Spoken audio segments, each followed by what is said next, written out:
All right, welcome back to another episode of Last Weed Tonight with the Cannabis Podcast and Philosophies. Phillip James Latham, thanks for returning.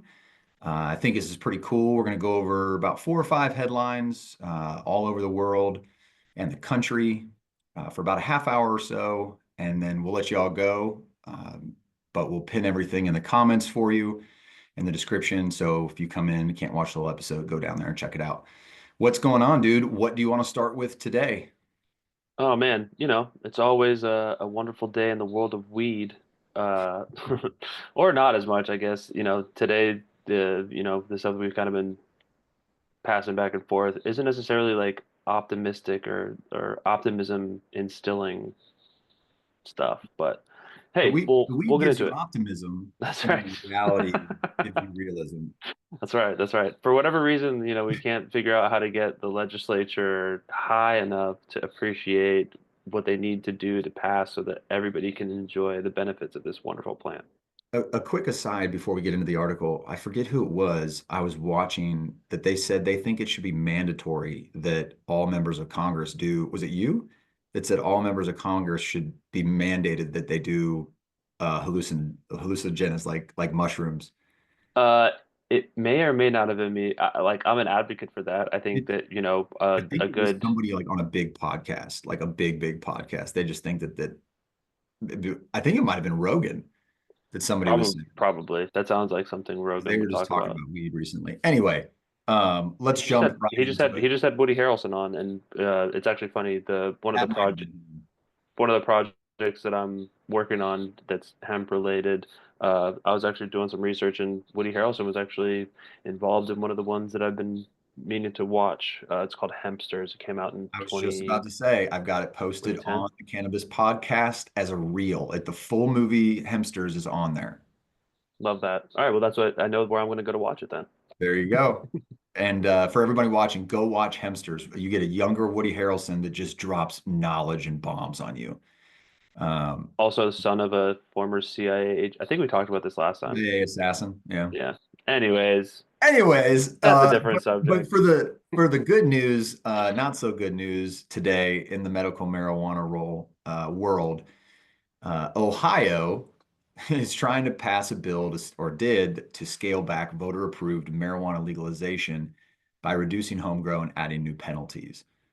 Um, I grew up in Ohio, and I was very happy when they rejected the 2016 initiative when Nick Lachey and his buddies just wanted to monopolize it, and then they legalized it in 2023, and now the state Senate thinks they know better than the voters.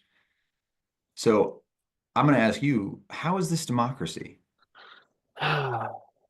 It's not really. I mean, if you think about it, if the voters voted to pass a law and that then, it got turned over to the legislature, it's the legislature's responsibility for then enacting that law and, codifying it and then figuring out whatever agencies they're going to deem suitable to enforce it, to my understanding. But, if they're trying to scale back a law and reducing home grow allowances and then adding penalties, that just doesn't sound like something that's very democratic to me. In my opinion, anybody that's in like a mayor or senate or whatever, you almost your opinion almost doesn't matter. Like you Oh, do what we tell you to do. Like that's if 100,000 people tell you to do something, you do it instead of yeah. going, no, well, no, who are you actually working for? Us. Well, technically you work for us, but in reality, you don't. So the Ohio Senate approved a bill by having the number of plants adults could grow, adding new criminal penalties, and removing select social equity provisions. Go figure. Yeah. Um, so they passed on a 23-9 vote, and a Republican says this is a great bill, because it's reasonable, appropriate, cuts down illicit marijuana market when it actually doesn't. Uh, so my biggest whole thing is I don't, a lot of the details about legality. are up for debate, but one for me is not, and that's home grow. How on earth, we talked about this offline, I've never understood how anyone on earth, let alone a government, can tell me, a human breathing adult, that I can't grow a plant in my own home or in my yard. I just Yeah. it never makes sense to me. And they want in Ohio the ability to grow 12 plants, which was passed in the law that the voters approved. Now they want to take it down to six. And then I, they made an agreement on nine. I just don't ultimately know what this number like makes them feel better about. Right. Like what Is it just control? Like, is it just exerting power? literally is it literally just like the enactment of saying like no, I have the power to limit how much vegetation you can have, or is it like what were the factors that like led them one to 12? Because I know that like even in California, like the medical program that it started in like 2000 or 96 or 2006. I think it was 96 when it went medical, wasn't it? I have to Say look that that up. again. I said, when did California go medical? Was it 2006 or was it 96? That's a good question. I think it was early, early. Anyways, I know that they started basically saying that, if you lived in California and you got a medical marijuana card, you could only grow up to, I think it was 12 plants. I just don't, I do, '96. it was 96. Okay, good. My first instinct's right. I just don't understand like why, like you were saying to your point, like what's this arbitrary number supposed to be, you know, limiting? Like, So yeah, right. So so they went from 12 to 6 to 9. So just proves that there's no science or data or anything behind this, because you're just negotiating numbers and yeah, you're saying, okay, this is going to help the illicit market. What, by how much? By three plants? which again is so stupid in the sense of like you think that you're curbing the illicit market by limiting the number of plants that an individual can grow. Anybody that's a criminal is not going to care about the limiting legality of how many or when or where. Right, Like, because by marijuana, by Republicans' own argument in the gun defense at Avenue, if they say if a criminal wants a gun, he's going to get a gun. Doesn't matter if it's banned or not, right? hmm So by that same logic, if you want plants that are illegal, you're going to get plants that are illegal. The arbitrary number you can grow at home, even if it's 87, someone's going to want 88. Like it. There's two.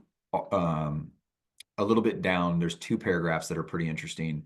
I just thought this line was funny. We have never known exactly why the voters voted for the initiated I statute. It's like, talk about out of touch. Right. Well, what do you mean you didn't know? We'll never know, but we do know that they should have known at least that they were voting to put it into the revised code, not in the Constitution, but in the Ohio revised code. There's, Hmm. okay. I love the naivety play. Well, I don't know Yeah. why they did it. What do you mean you don't know why? Why does somebody do something? They want to do it. They want legal weed. What do you mean? Like, you obviously don't read the polls where it says 78% of Americans want legal cannabis, at least medical marijuana. So it's interesting. So it says reform advocates oppose the legislation, the new one, because in addition to having the home cultivation limit, they say it would recriminalize the sharing of cannabis between adults, smoking or vaping in someone's own backyard, and transporting unopened edibles in a vehicle. It also would eliminate non-discrimination protections to ensure cannabis consumers aren't denied child custody, access to medical care, or public benefits. So it's really kind of still, also here, uh, other amendments that were defeated include proposals to restore social equity and jobs program that the bill seeks to eliminate, reimburse people for the cost of getting cannabis records expunged, maintain original language around public smoking rules, and remove a 350 dispensary license cap. You know, the the license cap is an interesting issue because I don't think they should, be able to tell anybody you can't start this business. However, you shouldn't have 10 dispensaries in a square mile. You know what I mean? It's gonna not really gonna do good for business. California found that out the hard way. Right. Well, 10 legal ones. Yeah, right, right, right. Um, but there's an interesting hold on. He says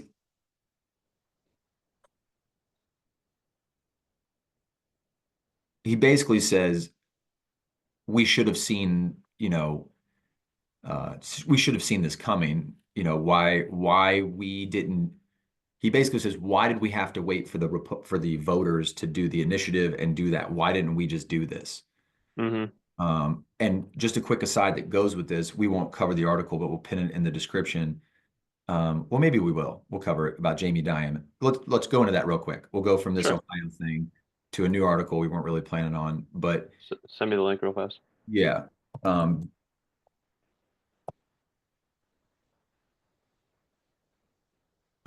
Jamie Dimon, uh, the CEO of JP Morgan Chase, which is like arguably the largest bank in the world, said that US banks, quote, probably would work with marijuana businesses if the federal law changes.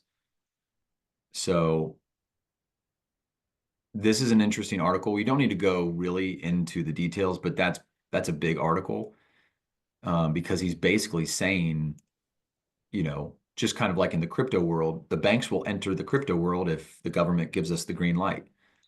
Um, Yep. so, which obviously this goes into the Safe Banking Act, which is still floating around Congress, which will probably be introduced, which allows banks to do business with cannabis businesses, because as of right now, cannabis is still federally illegal, which means any bank that does business with a federally illegal drug is open to audit and basically seizure, really. So they're not going to subject themselves to audit, especially JP Morgan Chase, who has a interesting history of, uh, you know, Virgin Islands expeditions, uh, you know, Mr. Ep on the Stein kind of As thing. as I read that line about we are responsible in the law to fight sex trafficking, money laundering, and tax avoidance. Why is it that you always bring up these little, you know, there it is. We do bank some crypto companies and very carefully. Right. We're responsible to the law to fight. That sounds like a great PR line, Mr. Diamond. Hmm. Sounds like one of those things that you have to say as you do those things. Now, speculatively, um, but it is interesting. So I just wanted people to know that the banks have said, we will bank it if you make it legal. There it is. So that might be the only way that federal cannabis gets either descheduled, rescheduled, or decriminalized, because they have to do something for between crypto and cannabis, all that tax revenue. I mean, Trump would be a winner, like For sure. say what you Think like of about him. think about how many roads they'd be able to build, or how much clean water they could give to Flint, Well, or they'd be able to announce the building of some roads. hmm Now, would they actually build them like that? they'd announce the announcement that was coming to announce the announcement about building. Yeah, Exactly. Hey, we're going to make an announcement in 2 weeks about the announcement that we're announcing today. yeah. It's just so annoying. So stay tuned for the announcement. Yeah, like Paulina Luna last week or whenever that was coming out and saying like, "Oh yeah, I'm responsible for the uh, declassification of all these secret documents and stuff, but I'm going to make an announcement about it next week. So stay tuned." It's like, Right. all Just right, say it now. yeah, just get it over with, What do you dude. mean? Like rip the Band-Aid off. But that's how you know it's all a PR game. They're slow walking you, they're gaslighting you, they're Pied Pipering you to wherever they want you to go, and we're following it like like it's food on a Hmm. string. And it's really sad to see everybody doing it. Yep. So, so yeah, that's basically all I wanted people to see is that, we are close to changes. I just don't know if it's going to be beneficial for like medical patients, all that kind of stuff. Now, if banks do get access to it, it would change it a lot from a cash business. No, dude. I mean, just this paragraph right here. Meanwhile, on the one-year anniversary of the Senate committee's passage of the Safer Banking Act in September, the Congressional Budget Office released an analysis on the economic impact of the reform, including the likely increase in federally insured deposits from cannabis businesses by billions of dollars once banks receive protections for servicing the industry. Like Billions, they know how much money's at stake. Like, billions, billions. yeah. So Notice they don't say the exact number; they just say billions. yeah, because it'd probably be hundreds of billions if it were, being honest It about would things. definitely be a minimum of tens of billions, For sure. and it would just scale Maybe up not from there. hundreds. Maybe a little Well, lofty. in a mature market, sure. Right. With global cannabis regulations, hundreds of billions, absolutely. Yeah. Yeah. Yeah. Especially when they're raising, which is a good, uh, Segue. which is a good segue to the next article we're going to cover, which is Governor Murphy of New Jersey wants to raise the special cannabis tax from 250 to $15 an ounce, more than 5xing the taxes on a very small market that is having struggles, growing pains of growing. So go ahead if you want to read it.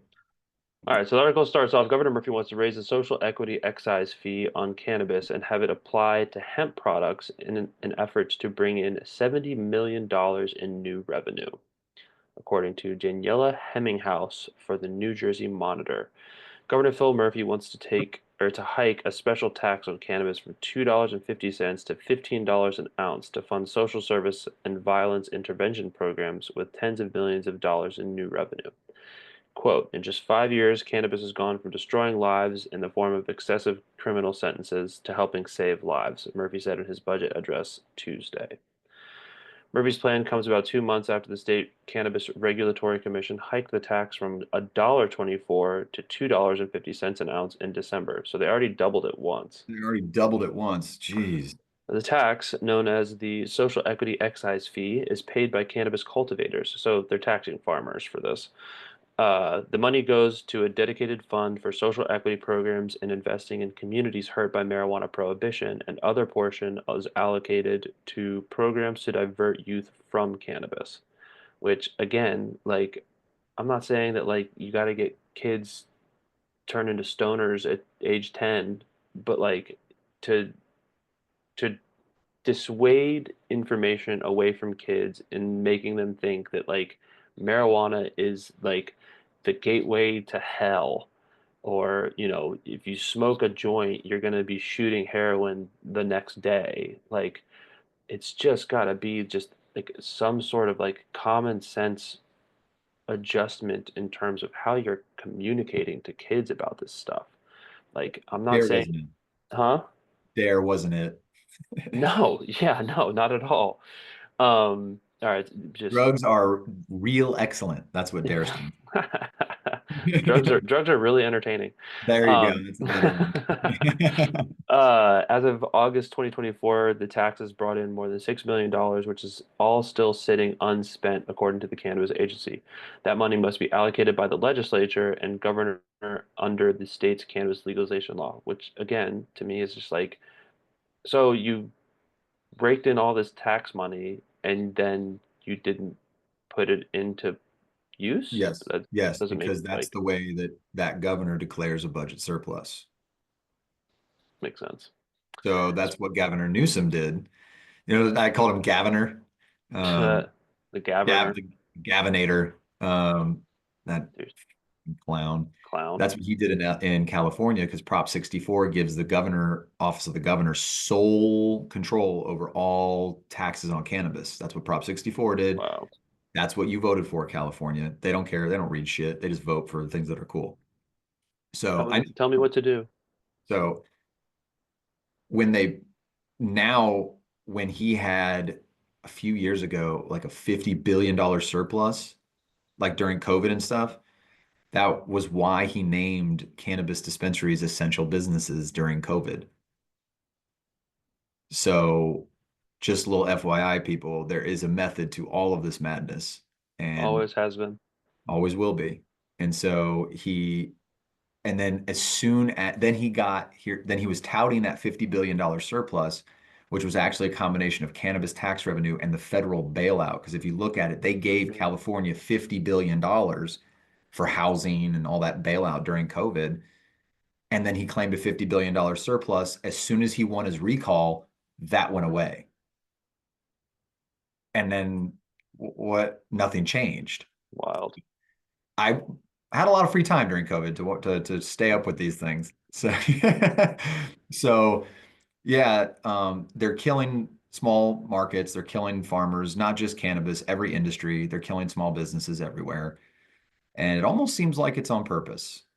Almost, almost. And then, I mean, to add insult to injury, as part of his budget plan, Murphy also wants the tax to apply to intoxicating hemp products, a legal product that contains chemicals like Delta 8 and Delta 10, which can give intoxicating effects similar to THC in weed, which you and I talked briefly about last time we were on one of these episodes, was like the hemp derived stuff that all of the gas stations in Alabama are peddling now. I was like totally caught off guard by. I was like, wait a minute, what is that? And he's like, oh, it's weed. I'm like, I come from California. That doesn't look like the same weed I'm used to. What Makes is you that? thinking.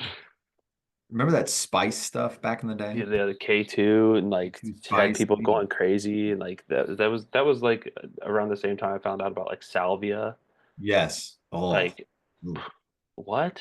Like one hit of that, I I was never like, never again. I never tried it. Like I watched a college roommate of mine hit it once, and I was like, "You look like a crazy person now."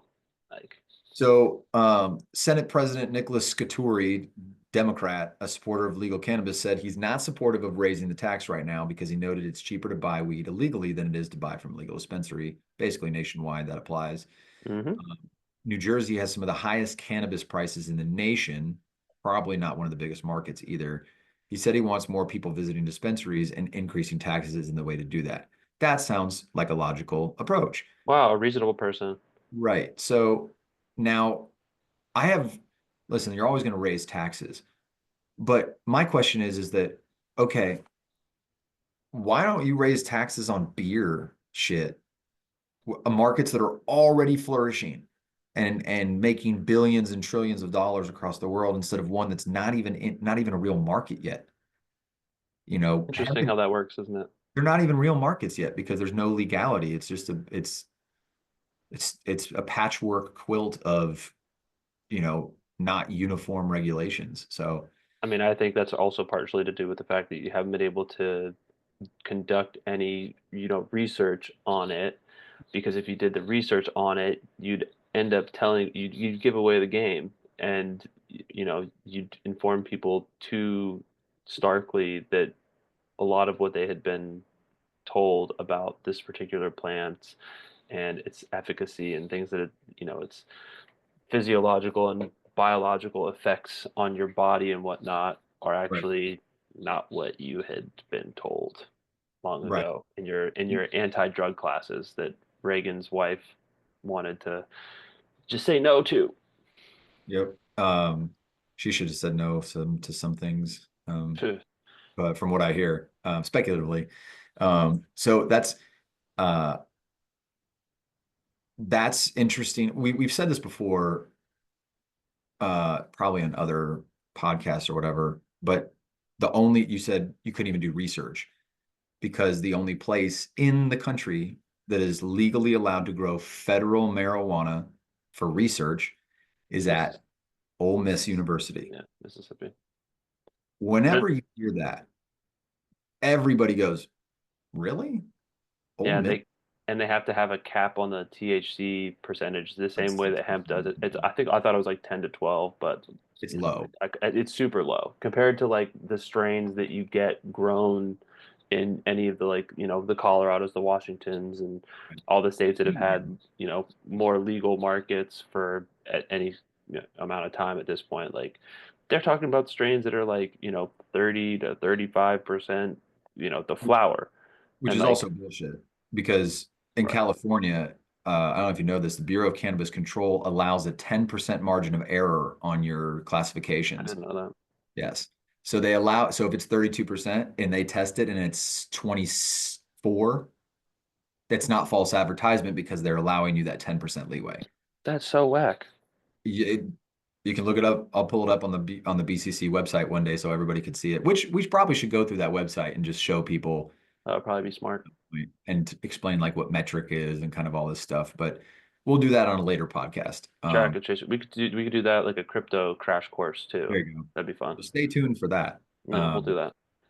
But moving on from the from Jersey, let's go down to Texas where I'm at, down here in Austin, which is a big agriculture. Texas is huge agriculture, bunch Hmm. of farms. I mean, they're cowboys here, right? So marijuana possession would be decriminalized in Texas under lawmakers' new bill. And if you guys haven't already, go back and check out the very first episode podcast I did with my buddy named Shane Somm, who worked in the legislature here in Texas. And he basically says, unless now Moody, Representative Joe Moody, Moody is a very big name around here. Moody Center is where everybody performs, Moody Bank. So Moody's like a big Texas name. So I think that's why he's the one introducing it, is that it gives it some clout. Um, However, my buddy did say, unless it's a Republican submitting these bills, it's going nowhere. It's a red state, red legislator. Democrats can make some noise and they can kind of move the needle a little bit, but it's not going anywhere. You also got to think about the demographic breakdown of the voter base in Texas. Like, you basically have like Austin, and is Austin the only blue city in Texas? Yes. Like Dallas majority actually Democratic. decriminalized, I believe, or it got shot down. They Hmm. tried to decriminalize, and I think it got shot down. Interesting. Because their Lubbock tried to decriminalize it. Hmm. I had him Adam on my podcast a couple times. Please check out those. He ran for mayor. He's probably going to keep running again. He's a great dude, doing great work in Lubbock. Really, really cares. And he told me all this inside stuff about decriminalization there. So it's just like the Ohio thing we talked about earlier. Even if it does pass decriminalization, the city council has to approve it. So they could, you know, probably would shut it down, and then it would go back to the voters. It's a whole in a state for freedom. Yeah. There's a lot of things that aren't free here. Amen to that. So yes, I am calling Texas out, and anybody in Texas, any Republican that says this is the land of freedom, no, it's not, because I can't buy a plant, and my Yeah. friends that are gay can't just live in peace. Right. So Yeah. there's a lot of things wrong with a lot of places, but this is a cannabis podcast, so we'll stick to that. I'd be curious to know what the punishment ultimately would be because, like, if they're gonna re like it would make simple possession of up to an ounce of cannabis flower a Class D misdemeanor, explicitly removing the risk of arrest and incarceration. Class D misdemeanors are punishable by a fine up to $500 with no possibility of jail time. Currently, simple possession of cannabis is a Class B misdemeanor, which carries penalties of up to 180 days in jail and a $2,000 fine. Um, Moody's proposal, introduced on Monday, is the latest in nearly 2 dozen cannabis related bills filed so far in Texas. For the current legislative session, various other measures would legalize adult use marijuana, prohibit certain hemp derived products, remove criminal penalties for cannabis possession, and adjust the state's existing medical marijuana laws, among others. Heather Fazio, director of the Texas Cannabis Policy Center, has been tracking legislation in the state and applauded the introduction of HB 3242 by Moody, who was tapped by House Speaker Dustin Burrows to serve as House Speaker pro tempore. Um, that's interesting that they're going to prohibit hemp derived products. I mean, I feel like any place that's not gotten laws on the books around Delta 8 and Delta 10 and any of like the, you know, THC Delta 9 alternative cannabinoids is just trying to kind of front end like end run in front of any kind of. Hold on one second.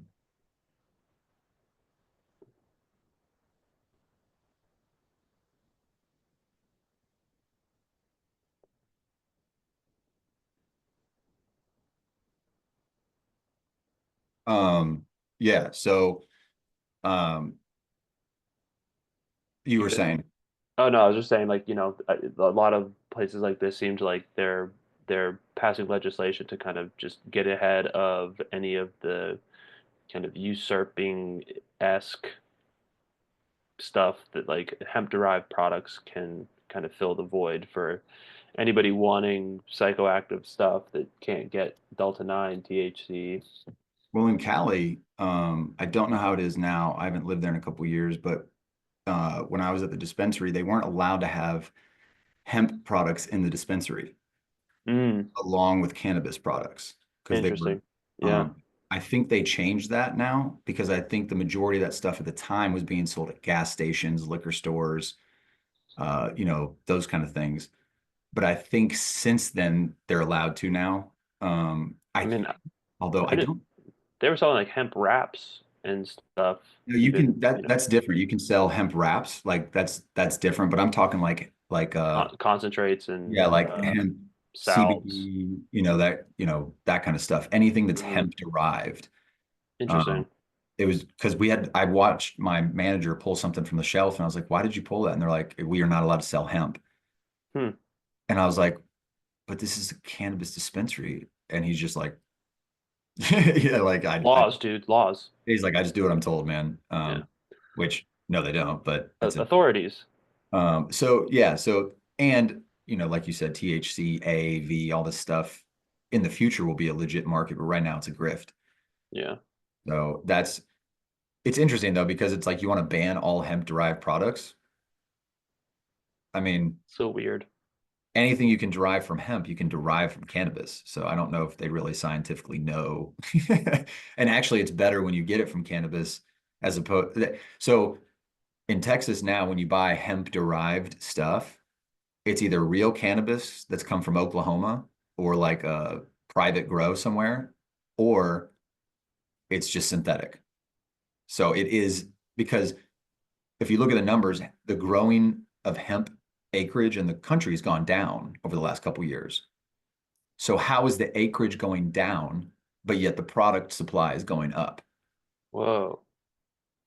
Doesn't make sense. That's interesting. So now maybe it's reversing now, but I don't think it is. And so that's why Trump in like 2018, when they were renewing the farm bill, went to Tennessee and said you can now write off because they're trying to get people to grow hemp, but you need all the Hmm. machinery, you need all that stuff, and that's a huge investment. Right. So he made it to where you can write off all your tractor equipment in 1 year, as opposed to in the past you'd have to do like 30% at a time. The amortization or whatever. Yeah, and which is interesting because as it depreciates, you'd have to do that. Yeah. So you're kind of screwed. Um, Interesting. but I think Trump changed it where you can. I'm not a farmer, so I've never done it, but I watched him live say now you can do the whole thing, and I think that was to help people transition to, 'cause even if people are breaking even, you're not going to go into an illegal speculative market, you know, unless you really know some people. But even then, you'll probably be the first one that's like rated because they know some people and shit. So they'll make it easy. Or like Mitch McConnell that has this farm in Kentucky and you know, whatever. Oh, yeah, just go stay there, dude. Um, but I thought Yeah. this. So I just read a little bit further down. So numerous Texas cities have already enacted local decriminalization laws in recent years. Most recently, Dallas, Lockhart, and Bastrop. Late last year, Attorney General Ken Paxton filed lawsuits seeking to overturn the Dallas effort, following up on similar suits against other jurisdictions such as Austin, San Marcos, Killeen, Elgin, and Denton. Interesting. So there's already kind of precedent for the decriminalization in Texas, which is cool. Mhm. So the Dallas one failed, Mm, um, which was a huge thing. Dallas is, old money. It's capital of Texas and everything. So no, hmm Austin's capital of Texas. Um, so, but Austin's like the only blue big city in Austin in Texas. Dallas and Houston are still Texas. A lot of oil money, a lot of government contract money. Um, so so yeah, Texas needs to do this. As much as I want legal weed, legal cannabis or whatever, I think decriminalization and letting the states decide what they want to do is the right way. Now, I think they should decriminalize recreational cannabis nationwide, but legalize medical marijuana nationwide. and then let the states decide. That way you can do interstate commerce because it's decriminalized across borders. And if you need to go through Indiana to get to an Illinois from Ohio, you can do that as opposed to like in Texas now, if you leave Austin and you're on a highway, an interstate, and you're pulled over, that's a felony, yo. Like that's still a felony. They could literally put you in jail, impound your car, do whatever they want, which is So wild. crazy. Um, So crazy. which is probably, in my opinion, the last thing, the reason why they're not doing it is because when you pull somebody over, how many cops use oh, you smell like weed, I get to search your car. That's the only thing I can see why they haven't, you know what I mean? Because all the states, Threshold the threshold for probable cause is really obnoxiously low. right, right. Um, so I like this part that you're at. Only 22% of those surveyed favored keeping the state's marijuana laws as they are, which means, what is it, 78%? What did I say earlier? 78% want it legal. There you go. 79% of Texans support legalizing the sale and use of medical marijuana with a doctor's recommendation, while more than 3 in 5, 62%, support legalizing and regulating an adult use cannabis market.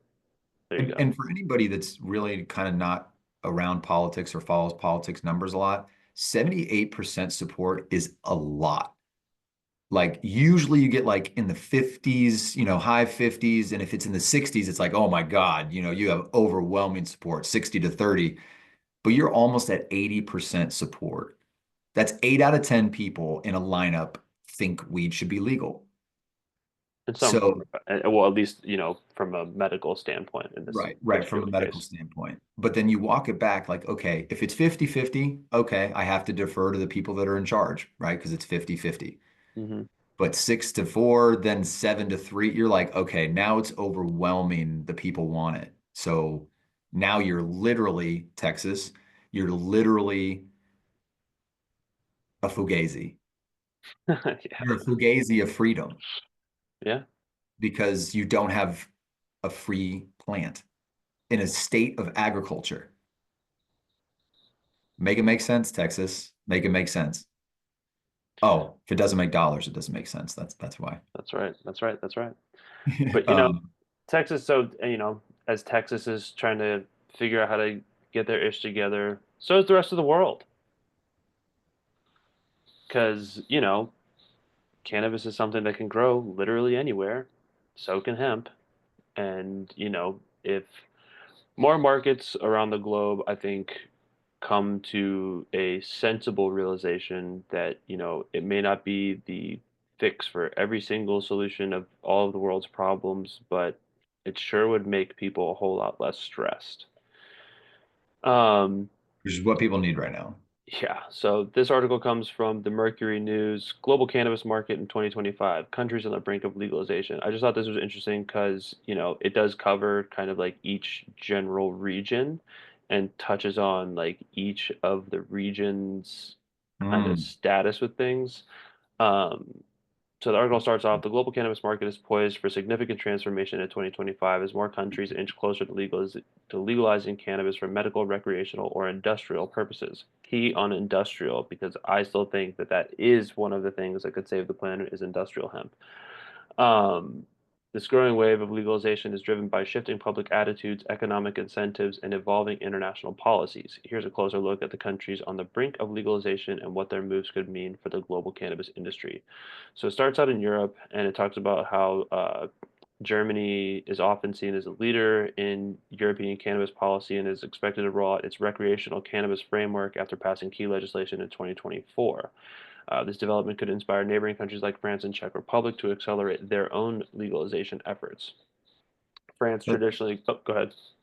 was going to say, so I think Germany and Sweden and Malta are the only European countries that have fully legal cannabis. Interesting. Um, Ukraine last year, uh, surprisingly, legalized medical cannabis, which is interesting because one of the world's largest supply of wheat comes from there, and they also supply Africa with most of their food. Interesting. And I just learned that the other day. Um, Hmm. but Germany's got a good cannabis industry so far. Malta, which is interesting. If you don't know much about Malta, you should look into that. And then Sweden. Nice. Um, so France, traditionally conservative on drug policies, has seen a growing public support for cannabis reform. In 2025, the French government is likely to face increased pressure from advocacy groups and economic stakeholders to follow Germany's example. Similarly, Czech Republic has announced its intentions to align cannabis regulations with Germany, positioning itself as a regional leader in cannabis cultivation and export. So It that's the wasn't other thing. Sweden, it was Luxembourg. Sorry, my fault. Oh, gotcha. That's the other thing that I think is really interesting, and we'll kind of see how it shakes out over the next couple of years. Is like we said, this is a commodity ultimately that can be traded on a global market. And my thinking is like, I when I started looking into like Chinese hemp and Korean hemp and stuff like that, like you're obviously running into a lot of the same kind of agricultural regulations around like what kind of pesticides or, you know, enhancement products for whatever you want to have fall under that umbrella that they're allowed or not allowed to use. And like, the one thing that I would hate to have happen is glyphosate becomes even more ubiquitously applied to another, agricultural sector and tainting products that then, no matter where you fall down the chain in terms of, incorporating those products into your life, you just, more glyphosate, more glyphosate, more glyphosate, more cancer, more awful shit. So I don't know, it just had me thinking, what kind of like, and again, like I say, what kind of global regulations? And I'm like, I don't like global regulations because that then, kind of infers Regulation still. it infers, international governing body that will dictate how a market operates. Um, so I don't know. I waffle back and forth on like, yeah, in some instances you kind of need a set of like boundaries that operators and producers would need to function within, but at the same time, like I just also think that, you know, those kinds of industrial regulations can be impediments to any kind of like capitalistic endeavor. So I don't know. Um, I kind of go back and forth on that whole thinking. I don't know. yeah. It's interesting that Germany did it because their economy and Europeans' economy is not doing great. No bueno. No bueno. So they know the writing on the wall. And you talked about agriculture. You don't, I mean, hemp and the green initiative, carbon credits are going to be huge. So people are going to want to trade those on the blockchain. They're going to want those, they're going to want to hold those or be invested in a hemp company because it'll give them some sort of tax break or credit or something like that, especially if it's a social equity or, things like that. Mm-hmm. Mm-hmm. Um, I got about 10 minutes left.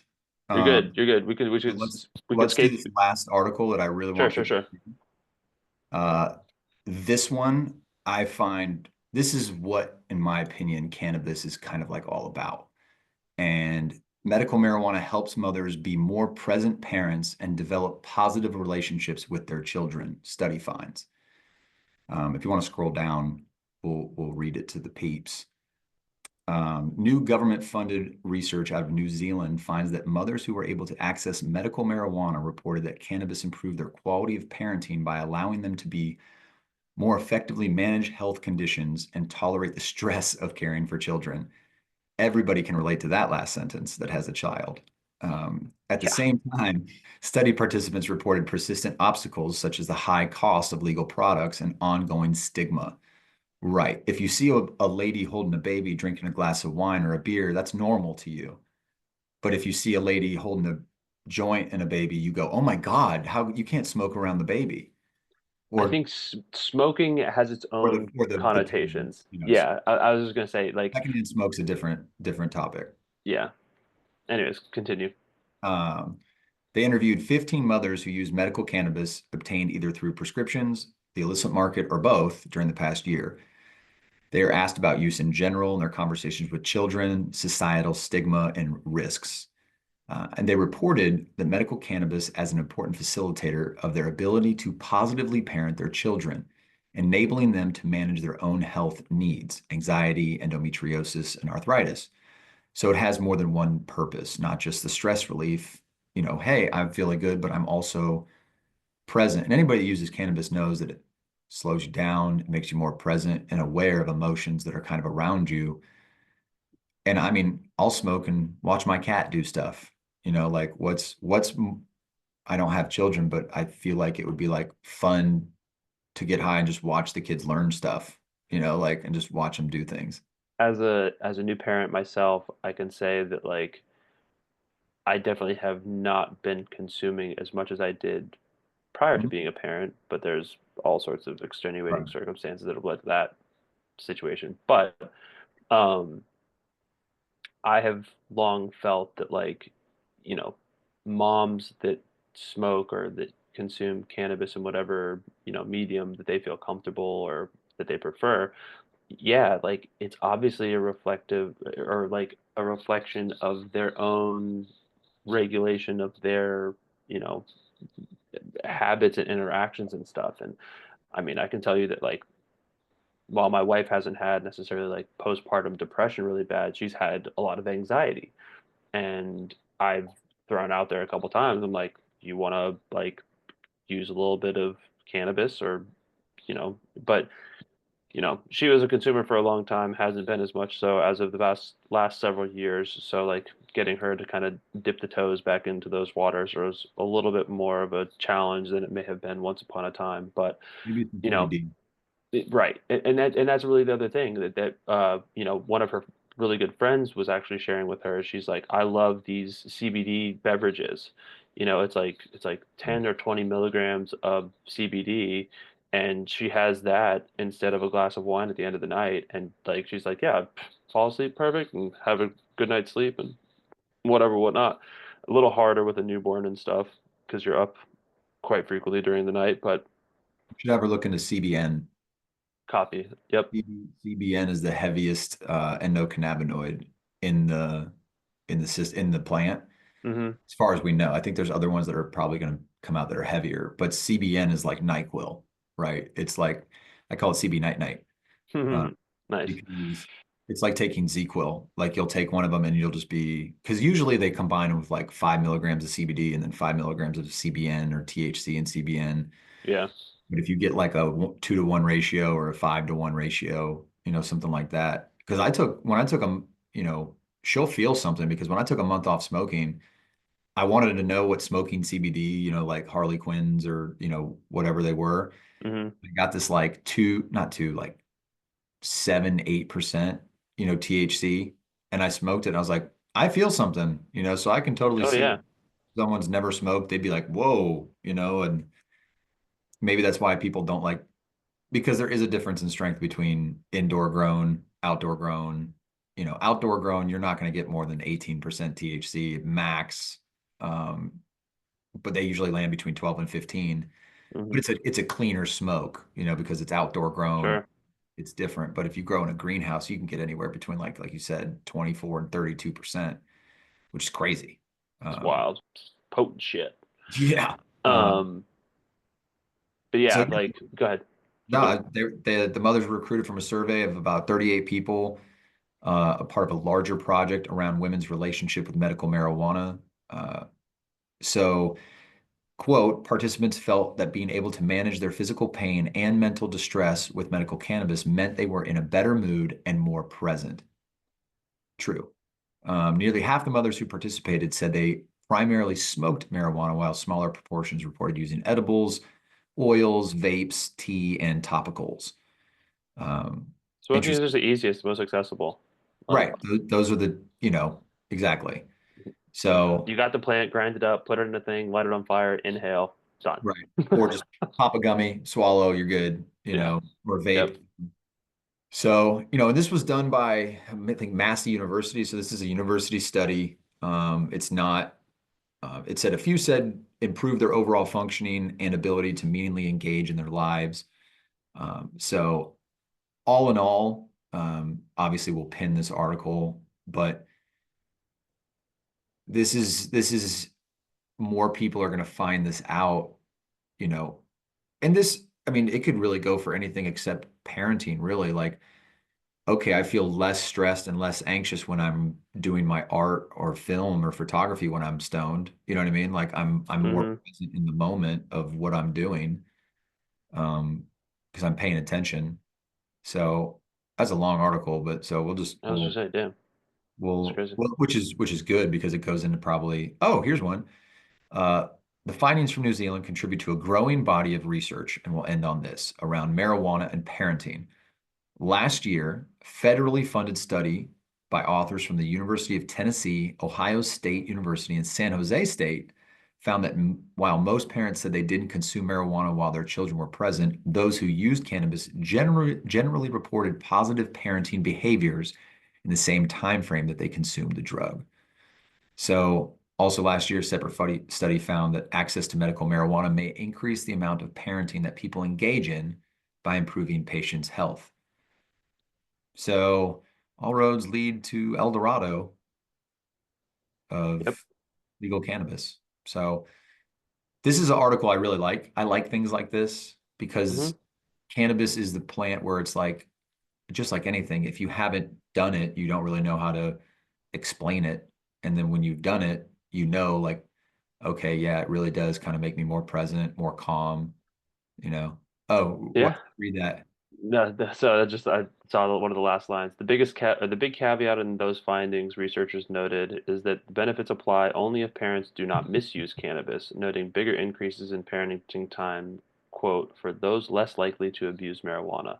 So like just like with anything else, like just be mindful on your consumption habits, be considerate and conscious of your environment. Don't, anything in excess is not a good thing. Moderation and just balance. Like Well, that's that's alcohol too. You're a better parent off anything. one beer as opposed to 10, Yeah. you Yeah. know. Like Yep. that's, I would Absolutely. assume. Uh, but that's dude, this is another episode of Last Weed Tonight. We'll pin all of the articles in the description. And we'll try to get another episode out for you guys next week. Sometime next week, we'll figure it out. But what else you got for us to wrap up, man? Uh, Still working on these last couple film projects. There's actually a Kickstarter out for another film that I'm probably going to end up being involved with for the Missing 411 series. There's a Kickstarter up now that Dave Politis put up, Missing 411 National Parks. We're going to go around because actually there was legislation just passed that actually says that you are able to go and film in the national parks as long as your crews are 5 people or less. So that's kind of a Interesting. cool new shift in that situation. So yeah, so that's kind of on the probably longer term horizon line, but you can go check that out on Kickstarter. Other than that, trying to wrap up these last couple other projects that I've been talking about since seems like forever ago. But yeah, man, and then got my Major League Soccer stuff I'm doing, and gonna be building out the Philosophies brand a little bit more. I'm trying to revamp that in the meantime, and get you involved in some of the content over there. And yeah, man, just plugging away, being a dad, and doing the stuff. Dad's doing stuff. That's That's right. that's a podcast right there. Dad's doing stuff. Amen. Probably Um, exists already. That's a very I was gonna say not not unique title. that's a pretty generic one, but yeah, everybody go follow his YouTube channel and his podcast, Philosophies, Instagram, all that stuff. It's at Philosophies with a Z. And thanks for joining us on another episode of Last Weed Tonight. Stay blessed and don't forget to tip your bud tenders. Thanks, Brett. Thanks, bud. I'll talk to you soon. Cheers, man.